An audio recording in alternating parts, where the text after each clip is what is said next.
नमस्कार, एक बार फिर से स्वागत है आप सभी का जिज्ञासा में। और हम पिछले वीडियो में बात करना शुरू कर चुके थे उत्तर प्रदेश के प्रमुख व्यक्तित्वों के बारे में। उन व्यक्तित्वों में कुछ के बारे में हमने पढ़ लिया था। उसके आगे हम आज पहुंचे हैं। ये दूसरा भाग है व्यक्तित्व से संबंधित। और आज हम जिस पहले व्यक्तित्व की बात करेंगे वो पहला व्यक्तित्व है बीरबल। बीरबल को आप जानते हैं, अकबर के नवरत्नों में से बीरबल एक थे और शायद सबसे मुख्य व्यक्ति भी थे। सब इन्हें अपनी चतुराई और चपलता के लिए जाना जाता है, बौद्धिक चपलता के लिए। ये इनकी मुख्य बात है। अब वो सब कहानियां एक और हैं। दरअसल हमें ये फोकस करना है कि हमारे प्रश्न कहाँ से आते हैं।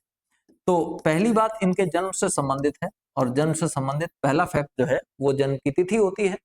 तो इनका जो जन्म है वो हुआ था 1528 ईस्वी। लेकिन यहां से प्रश्न नहीं आता। प्रश्न जनरली इन लोगों के आते हैं जन्म से संबंधित, अगर तो जन्म स्थल से संबंधित आते हैं। तो जालौन जिले में आज के हिसाब से जगह पड़ती है कालपी। ठीक है, वहां पे इनका जन्म हुआ था, कालपी जालौन में। ये आपका महत्वपूर्ण फैक्ट है, कालपी वाला। ठीक है। दूसरा महत्वपूर्ण फैक्ट ये है कि इनका जो मूल नाम था वो कभी कभी पूछ दिया जाता है। इनका मूल नाम था राजा राजा महेश दास। ये महत्वपूर्ण फैक्ट है, आपका याद रखिएगा। इनका जो मूल नाम था वो राजा महेश दास था। इनका जन्म हुआ था कालपी में और ये अकबर के नवरत्नों में से एक थे। सबसे महत्वपूर्ण बातें ये तीन है। ये प्रथम व्यक्ति थे, प्रथम व्यक्ति किस काम को करने वाले? दीन ए इलाही धर्म को अपनाने वाले। दीन ए इलाही धर्म को अपनाने वाले पहले व्यक्ति थे। अब यहां पे एक चीज स्पष्ट कर देना जरूरी। अकबर ने एक नवीन धर्म चलाया और उस धर्म को नाम दिया था दीन ए इलाही धर्म। उसके लिए वो करता क्या था? जो धार्मिक लोग होते थे उनका एक आयोजन करता था, सम्मेलन करता था, एक बैठक बुलाता था, सारे धर्मों के निचोड़ निकालता था कि जैन धर्म में सबसे अच्छी बात कौन सी है, बौद्ध में सबसे अच्छी बात कौन सी है, हिंदू में सबसे अच्छी बात कौन सी है, मुस्लिम में सबसे अच्छी बात कौन सी है। इन सारे धर्मों का निचोड़ निकाल के उसने एक धर्म का एवोल्यूशन किया और वो धर्म को नाम दिया इसने दीन ए इलाही धर्म। ठीक।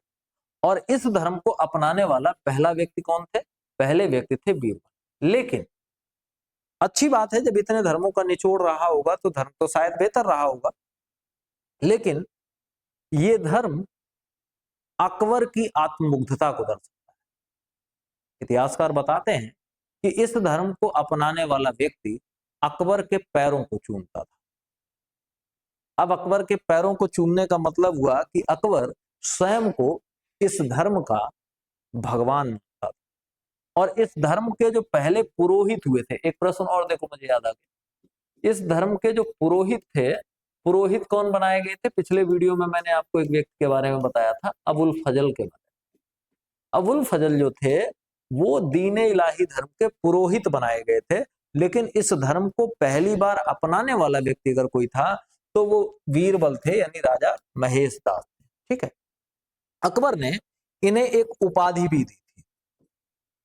हाँ? अकबर ने इन्हें एक उपाधि भी दी थी और इनकी उपाधि थी कविराज की।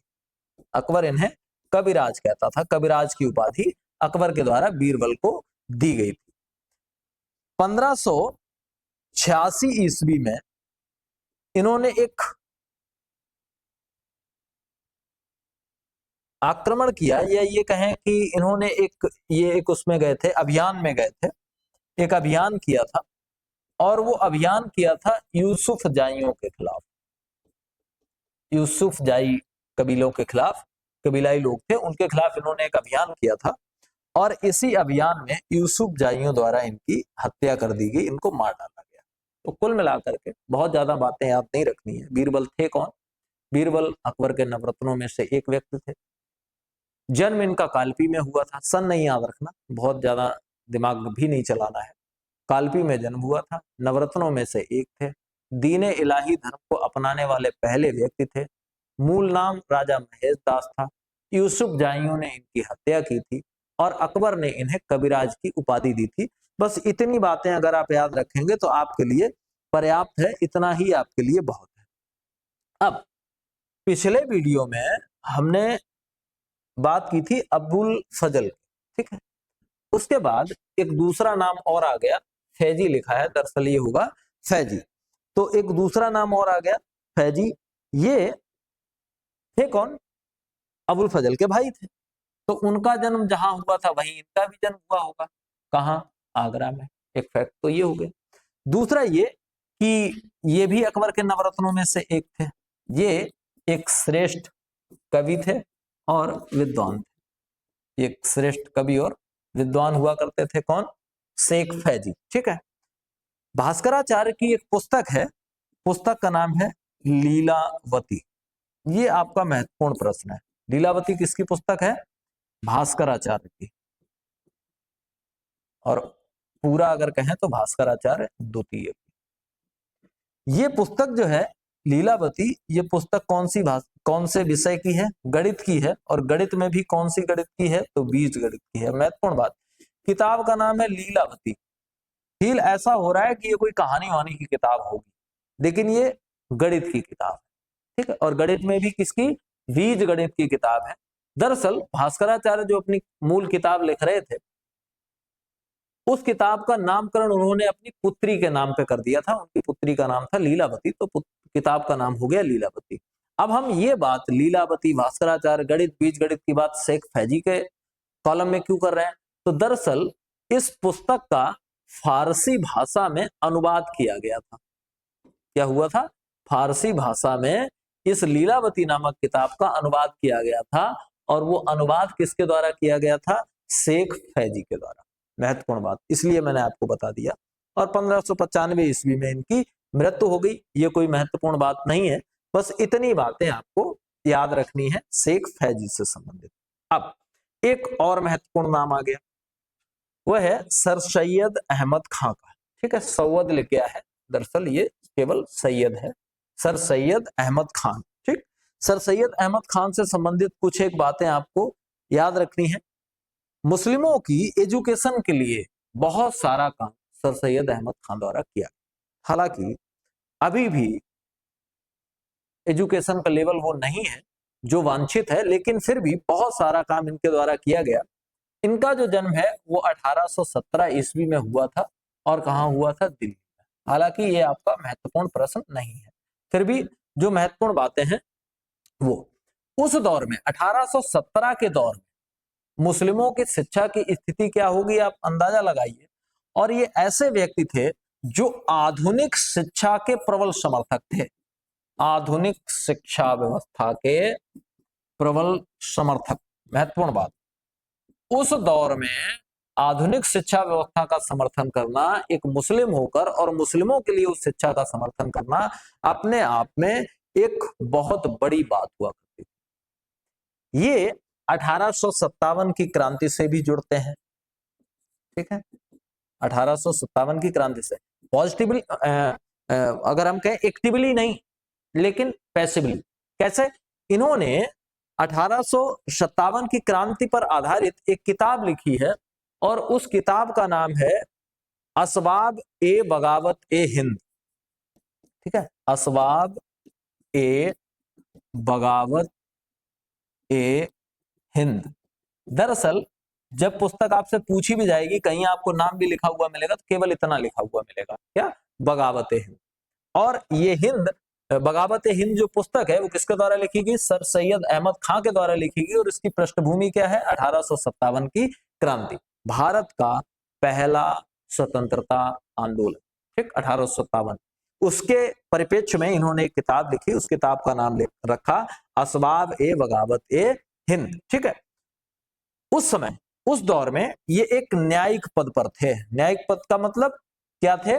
जज थे। ये उस समय एक जज हुआ करते थे। 1877 में जब ये रिटायर्ड हो गए तो रिटायर होने के बाद इन्होंने क्या किया? सामाजिक काम करना शुरू किया। और सामाजिक काम सबसे पहले अपने धर्म के लोगों के लिए करना शुरू किया। मुस्लिमों की शिक्षा व्यवस्था पर इन्होंने काम करना शुरू किया।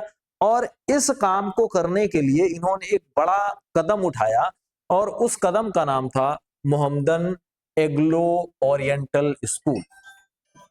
Mohammedan Anglo Anglo Oriental school, ये इनकी मुख्य उपलब्धि थी क्या, मोहम्मडन एग्लो ओरिएंटल स्कूल, ठीक, एग्लो ओरिएंटल स्कूल, इसकी स्थापना की। और बाद में आजकल यही स्कूल जो इनके द्वारा स्थापित किया गया था उसे ही अलीगढ़ मुस्लिम यूनिवर्सिटी के रूप में आप जानते हैं, अलीगढ़ मुस्लिम विश्वविद्यालय के नाम से आप जानते हैं, ठीक, अलीगढ़ मुस्लिम विश्वविद्यालय के नाम से जानते हैं। और इन्होंने एक आंदोलन भी चलाया था मुस्लिमों की शैक्षिक सुधार के लिए, और उस आंदोलन का नाम था अलीगढ़ आंदोलन। तो कुल मिलाकर के सर सैयद अहमद खान को अगर आपको याद रखना है तो केवल दो बातों के लिए, एक एएमयू के लिए, और दूसरा इनका नाम कहां से जुड़ता है, अलीगढ़ आंदोलन से। और अगर तीसरा थोड़ा बहुत और भी याद रखना है तो असबाब ए बगावत ए हिंद नामक इनकी एक पुस्तक है जो 1857 की क्रांति पर आधारित है, तो उसको भी याद रख सकते हैं आप अगर याद रखना चाहते हैं तो, ठीक। अगला जो महत्वपूर्ण नाम आता है चित्र में आप देख पा रहे हैं, महारानी लक्ष्मीबाई का, ठीक है, रानी लक्ष्मीबाई का नाम आता है और बड़ा महत्वपूर्ण नाम है। जब आप 1857 की क्रांति की बात करते हैं तो उस 1857 की क्रांति में एक बड़ा नाम वो है महारानी लक्ष्मीबाई का, ठीक। लक्ष्मीबाई से संबंधित जो मेन फैक्ट है उनमें देखो, पहला फैक्ट किसी भी व्यक्ति का अगर है तो वो यही है कि जन्म उसका कहां हुआ। तो इनका जन्म वाराणसी में हुआ, लेकिन इनका बचपन कहां गुजरा, बिठूर में, ठीक है, बचपन कहां गुजरा, ये महत्वपूर्ण फैक्ट है। जन्म वाराणसी में हुआ लेकिन इनका जो बचपन गुजरा वो बचपन मोस्टली बिठूर में गुजरा। और इनके बचपन का नाम और कभी कभी पूछ दिया जाता है, तो बचपन का नाम इनका मनु या फिर मणिकर्णिका था। इनके बचपन का नाम क्या था, मनु अथवा मणिकर्णिका, ये इनके बचपन का नाम था। पालन पोषण इनका बिठूर में हुआ था। इनका विवाह गंगाधर राव के साथ हुआ, किसके साथ, गंगाधर राव, गंगाधर राव।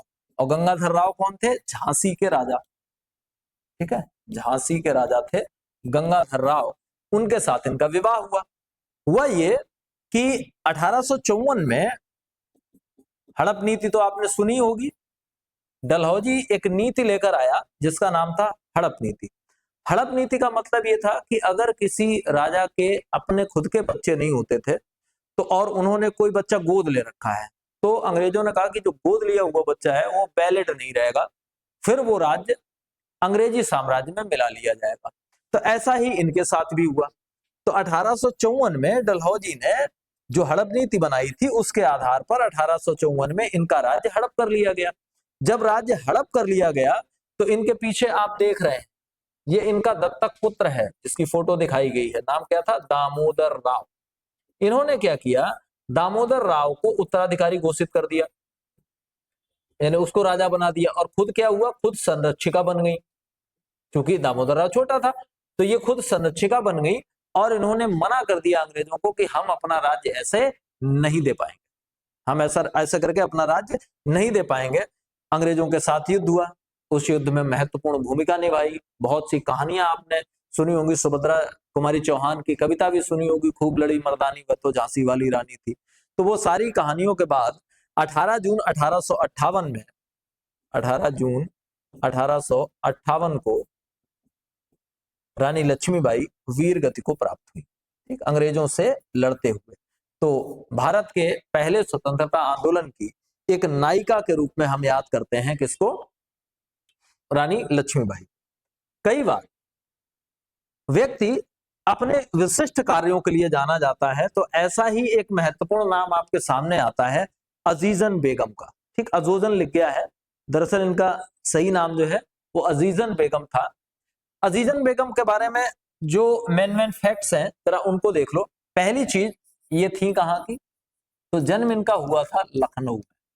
कहाँ पे, लखनऊ में। पहली बात महत्वपूर्ण अजीजन बेगम के बारे में ये है कि इनका जन्म हुआ था लखनऊ में।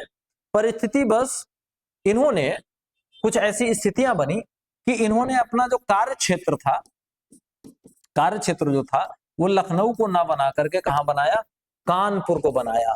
और एक महत्वपूर्ण बात, हम बड़े गर्व के साथ इस समय उनका नाम लेते हैं, लेकिन वो कौन थी, एक तवायफ थी। पेशा उनका क्या था, तवायफ का पेशा था, मतलब नाचने वाली थी। ठीक है, कौन थी, नाचने वाली, ठीक है, तवायफ थी। लेकिन उन्होंने जो किया वो बहुत बड़ा था, जो उन्होंने किया वो बहुत बड़ा था। 1857 की जब क्रांति हुई, ठीक है, कब, 1857 की जब क्रांति हुई, तो इन्होंने क्या किया, क्योंकि ये कानपुर में थी, कानपुर में कौन देख रहा था पूरी व्यवस्था, नाना साहब देख रहे थे। तो नाना साहब ने जब आवाहन किया सभी का, तो अजीजन बेगम ने औरतों का एक ग्रुप बनाया, औरतों का एक ग्रुप बनाया। बहुत बड़ी बात थी कि इन्होंने एक औरतों का ग्रुप तैयार किया अंग्रेजों से लोहा लेने के लिए, और स्वयं अजीजन बेगम ने उन औरतों के ग्रुप का, औरतों के झुंड का, समूह का नेतृत्व किया।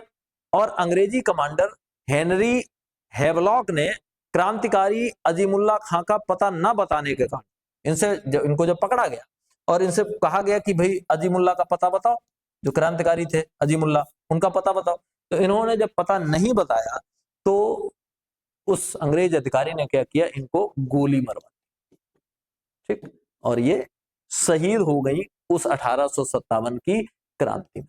तो अजीजन बेगम का भी नाम बड़ा महत्वपूर्ण है जब हम बात करते हैं 1857 की क्रांति की।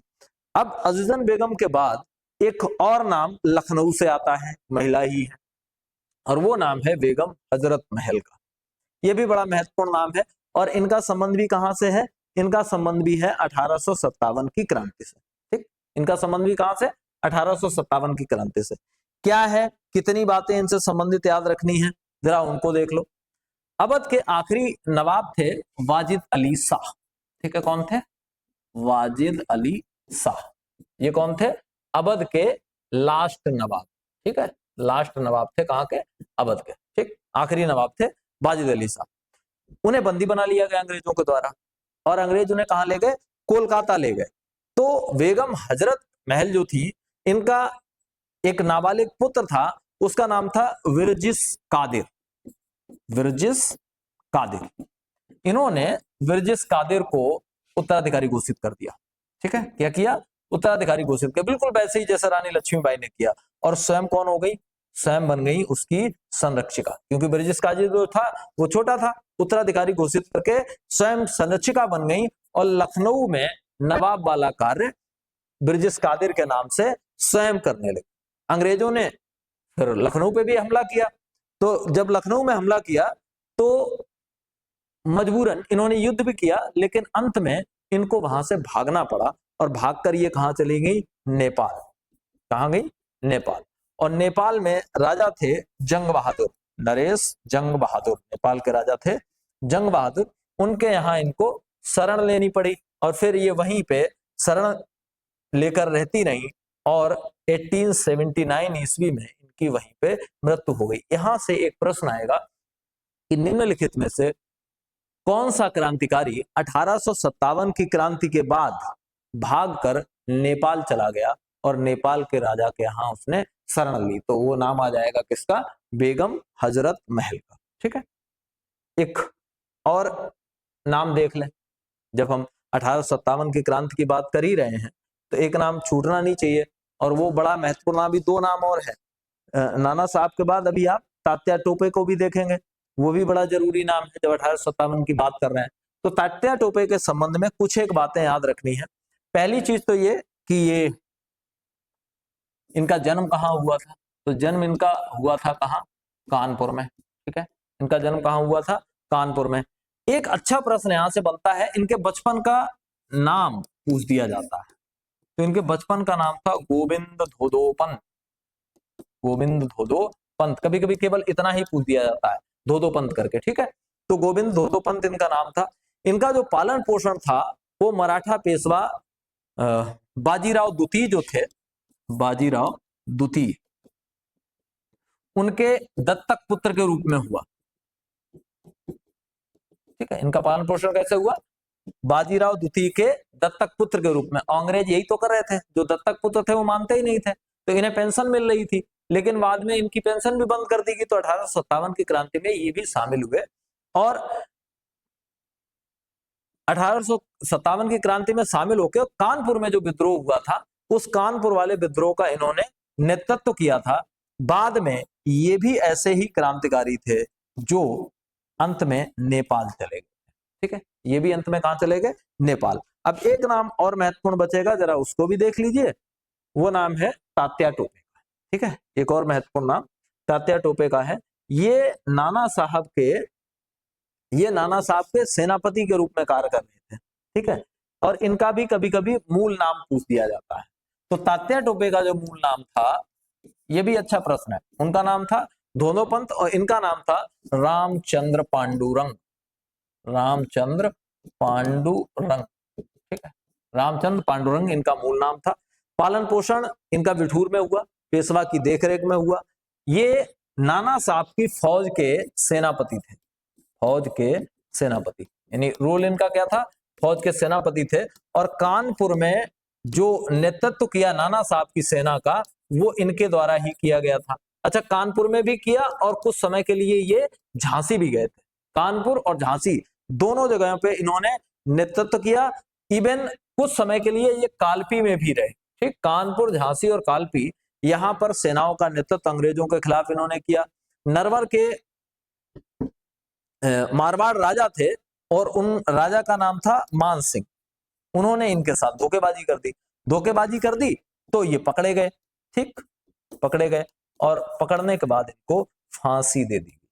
ठीक है, अंग्रेजों के द्वारा जब इन्हें पकड़ा गया तो इन्हें फांसी दे दी गई।